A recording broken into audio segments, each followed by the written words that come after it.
MPTC-ക്കാർ ചിലപ്പോൾ health care ഒന്നും പറയാനുണ്ടാവില്ല, MPTC-ക്കാർക്കും പറയാനുണ്ടാവില്ല. ബാക്കി ഹോസ്പിറ്റലിലെ ലാബ് അങ്ങനെയുള്ള ആൾക്കാരുടെയൊക്കെ എന്താണ് ഹെൽത്ത് കെയറിന്റെ പ്രത്യേകത? ഈ ഹെൽത്ത് കെയർ ജോലിയുടെ പ്രത്യേകത എന്താണ്? ഗ്രോയിങ് സെക്ടറാണ്. നമുക്ക് ആൾക്കാരുടെ ജീവൻ തിരിച്ചു കൊടുക്കാൻ വേണ്ടിയിട്ട് ഹെൽപ്പ് ചെയ്യുന്ന ഒരു ഇൻഡസ്ട്രിയാണ് ഹെൽത്ത് കെയർ അല്ലേ? ഒരാളുടെ ജീവനാണ് നമ്മൾ ഹെൽത്ത് കെയർ തിരിച്ചു കൊടുക്കാൻ പറ്റുന്നത്. അപ്പോൾ ആ ഇൻഡസ്ട്രിയിൽ ജീവൻ പോകുന്നതിൻ്റെ കൂടെ നമ്മൾ അറിയണ്ടല്ലേ? ഏതൊരാളുടെ 24 മണിക്കൂറിനുള്ളിൽ ഏത് സമയത്തും ആരുടെയും ജീവൻ പോലെ. ഇപ്പൊ 20 കിലോമീറ്റർ കഴിഞ്ഞ കുറച്ച് കുറേ ആൾക്കാർ നമ്മുടെ ഇങ്ങനെ ഓരോ പ്രശ്നത്തിൽ ഓരോ കാര്യത്തിലും ബ്ലാസ്റ്റിങ് അങ്ങനെ ഇങ്ങനെയൊക്കെ ആയിട്ട് ആൾക്കാർ അപകടത്തിലേക്ക് നഷ്ടപ്പെടുന്നു. നമ്മൾ വർക്ക് ചെയ്യാൻ പോകുന്ന ഇൻഡസ്ട്രിയുടെ ഏറ്റവും വലിയ പ്രത്യേകത 24 മണിക്കൂറാണ്. സ്കൂളിലെ ടീച്ചേഴ്സിന് അല്ലെങ്കിൽ വേറൊരു അക്കാഡമിയിൽ വർക്ക് ചെയ്യുന്ന അല്ലെങ്കിൽ വേറെ ഓഫീസിൽ വർക്ക് ചെയ്യുന്ന ആൾക്കാർക്ക് എന്തില്ല? 24 മണിക്കൂർ ജോലിയില്ല അല്ലേ? അവർക്ക് നോർമലി ഒരു 5 മണിക്ക് തീരുന്ന രീതിയിൽ, അല്ലെങ്കിൽ 6 മണിക്ക് തീരുന്ന രീതിയിൽ, 9 മണിക്ക് തുടങ്ങുന്ന രീതിയിൽ, അല്ലെങ്കിൽ 8 മണിക്ക് തുടങ്ങുന്ന രീതിയിലായിരിക്കും സാധാരണ ഒരു ജോലി. അങ്ങനെയല്ല സിറ്റുവേഷൻ ഉണ്ടാവുക. ഹെൽത്ത് കെയർ എന്തായിരിക്കും? 8 മണിക്കൂറോ 9 മണിക്കൂറോ നീങ്ങുന്ന ജോലി ആണ് ഉണ്ടാവുക. അതിന് എന്തുണ്ടാവില്ല? ഇന്ന് സമയത്ത് തിരിഞ്ഞ സമയമില്ല. അപ്പോൾ 24 മണിക്കൂർ നമ്മൾ ഓരോരുത്തരും തയ്യാറായിരിക്കണം, ജോലി ചെയ്യാൻ തയ്യാറായിരിക്കും. നിങ്ങൾ നോക്കിയല്ലേ? എന്നാലേ ബാക്കി കാര്യങ്ങൾ നമ്മൾ പറയേണ്ടി വരും. അപ്പോൾ നമുക്ക് അതിലേക്ക് പോകുന്നതിന് മുമ്പ് ഒന്ന് ഇത്രയും എല്ലാം നമ്മൾ ടെൻഷൻ അടിച്ച് അങ്ങോട്ടോട്ട് ഓടി വന്ന് ചിലപ്പം ഭക്ഷണം കഴിച്ചിട്ട് വന്നവരുണ്ടാവും, ചിലർക്ക് ഒന്നും കഴിച്ചിട്ടുണ്ടാകും, ചിലപ്പോൾ ഉടനെ ചായ കുടിച്ച് വന്നിരിക്കുന്നവരുണ്ടാവും. ഒന്ന് റിലാക്സ്ഡ് ആവാൻ വേണ്ടി നമുക്ക് ചെറിയൊരു മെഡിറ്റേഷൻ ചെയ്തിട്ട് നമുക്ക് തുടങ്ങാം അല്ലേ? അപ്പോൾ ഒന്ന് കയ്യിൽ എന്തെങ്കിലും കാര്യമായിട്ട് ഫോണോ കാര്യങ്ങൾ എന്തെങ്കിലും ഉണ്ടെങ്കിൽ ജസ്റ്റ് ഒന്ന് സൈലൻ്റാക്കിയിട്ടുണ്ടെങ്കിൽ ഒന്ന് സൈലൻ്റാക്കി വെക്കാം. നമുക്കൊന്ന് നേരെ ഇരിക്കാം. കൈ വേണമെങ്കിൽ നിങ്ങൾക്ക് എല്ലാവരുടെയും മുമ്പിൽ ജസ്റ്റ് എന്തൊക്കെയോ സാധനങ്ങൾ കൈവെക്കാൻ പറ്റിയ ഇത് റൈറ്റിംഗ് ബോർഡ് ഉണ്ട്. അപ്പം വേണം നിങ്ങൾക്ക് കൈ അതിൻ്റെ മുകളിലേക്ക് വെക്കാം. ഇനി അതില്ലാത്തത് മടിയിൽ വെച്ചാലും മതി. ഫോൺ കൈ വെക്കുന്നതിന് കുറച്ചൊന്ന് ദൂരേക്ക് വെച്ചാൽ വളരെ നല്ലത്. റിങ് ചെയ്യാതെ ഇപ്പോൾ പെട്ടെന്ന് ഉണ്ടായിക്കോളാതാണ് മാറ്റി വെച്ചാൽ നല്ലതാണ്. സൈലൻ്റാക്കി അതിലോട്ട് വരും. അപ്പോൾ നമുക്ക് പറഞ്ഞാൽ ജസ്റ്റ് ഒന്ന് കണ്ണെടുത്തിട്ട് സാധാരണ ഒന്ന് ശ്വാസം ഒന്ന് ശ്രദ്ധിക്കാം. സാധാരണ ശ്വാസം എടുക്കുകയും ചെയ്യാം.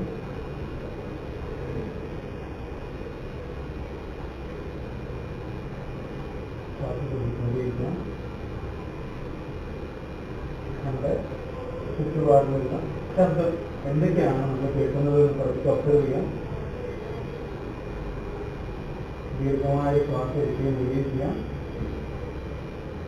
നമുക്ക് ശ്വാസം നിറച്ചുകൊണ്ട് ഒരു സെക്കൻഡ് ഒന്ന് ഹോൾഡ് ചെയ്യാം. പൂർണ്ണമായിട്ട് റിലാക്സ് ചെയ്യാം. ഒന്ന് ഹോൾഡ് ചെയ്തിട്ട് ഫുള്ള് ശ്വാസം വിടുക. സാധാരണ ശ്വാസം എടുക്കുകയും വിടുകയും ചെയ്യാം. നമ്മൾ ഇരിക്കുന്ന സ്ഥലം നമുക്ക് ഇതിലൂടെ നമ്മൾ ആളുടെ ഉള്ളിലാണ്. നല്ല കംഫർട്ടബിളായിട്ട് ഇരിക്കുന്നുണ്ട്. അപ്പോൾ നമ്മുടെ കാല് നിലത്ത് പതിഞ്ഞിരിക്കുന്നുണ്ട്. നമ്മൾ കാല് പൂർണ്ണമായിട്ടൊന്ന് റിലാക്സ് ചെയ്യാം. അതുപോലെ തന്നെ കാല് മുട്ടുവരിയുടെ ഭാഗം ഒന്ന് പൂർണ്ണമായിട്ട് മണിക്കൂർ കൊണ്ടുവരിക. ശ്വാസം എടുക്കുന്നതുകൊണ്ട് ശ്വാസം വിടുന്നതിന് അനുസരിച്ച് അതൊന്ന് റിലാക്സ് ചെയ്യാം.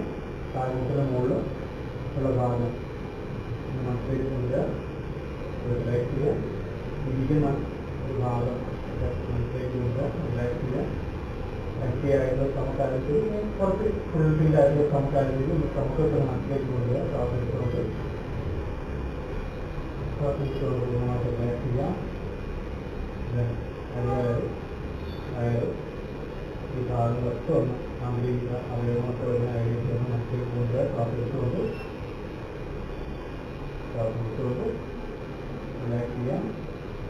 ചെസ്റ്റ് ശ്വാസം കഴിക്കുന്ന ആ ഏരിയയൊക്കെ മനസ്സിലേക്ക് കൊണ്ടുവരിക. ശ്വാസം എടുത്തുകൊണ്ട് റിലാക്സ് ചെയ്യാം. കഴുത്ത് തൊണ്ടൊക്കെ മനസ്സിലാക്കുക. ശ്വാസം എടുത്തുകൊണ്ട് മനസ്സിലേക്ക് കൊണ്ട് ശ്വാസം എടുത്തുകൊണ്ട് റിലാക്സ് ചെയ്യാം. ഷോൾഡർ, നമ്മുടെ കൈകൾ, കൈക്ക് കൈ വെറുതെയുള്ള ഭാഗം മനസ്സിലേക്ക് ശ്വാസം എടുത്തുകൊണ്ട് ചെയ്യുക. പൂർണ്ണമായിട്ട് ശ്വാസം എടുത്തുകൊണ്ട് റിലാക്സ് ചെയ്യാം. തല, നമ്മുടെ ചെവി, കണ്ണ്, മൂക്ക്, നമ്മുടെ ബ്രെയിൻ ഇതൊക്കെ മനസ്സിലേക്ക് കൊണ്ടുവരാം.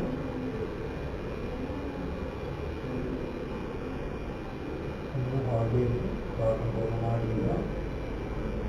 നമുക്ക് പുറം ഭാഗവും നമ്മുടെ ശരീരത്തിൽ നമ്മൾ അറിയുന്നത് അറിയാത്തതുമായിട്ടുള്ള ശരീരത്തിന് മുഴുവൻ അവയവങ്ങളും മനസ്സിലേക്ക് കൊണ്ടുവന്നിട്ട് പൂർണ്ണമായിട്ട് ശ്വാസം വിട്ടുകൊണ്ട് ചെയ്യാം. സാധാരണ ശ്വാസം ഉപയോഗിക്കണം.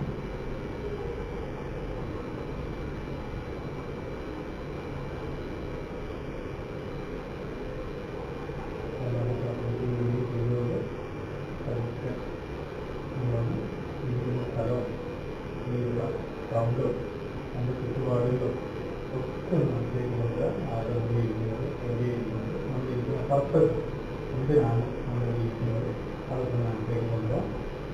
എന്നിട്ട് അതൊക്കെ കണ്ടുകൊടുക്കാം.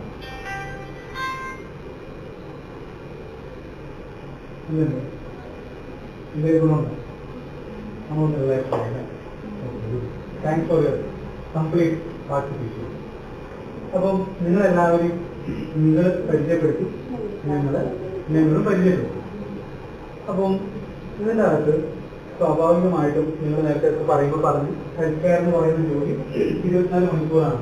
ഇങ്ങനൊരു മെഡിറ്റേഷൻ നിങ്ങൾക്ക് പറഞ്ഞു തന്നതിൻ്റെ ആദ്യത്തെ ഉദ്ദേശം എന്താണ്? നമ്മൾ മെഡിറ്റേറ്റ് ചെയ്യുന്ന സമയത്ത് നമ്മുടെ ന്യൂറോ സിസ്റ്റംസ് ഒക്കെ നമ്മളിലേക്ക് തന്നെ കോൺസെൻട്രേറ്റഡ് ആവും. നമ്മൾ ചിലപ്പോൾ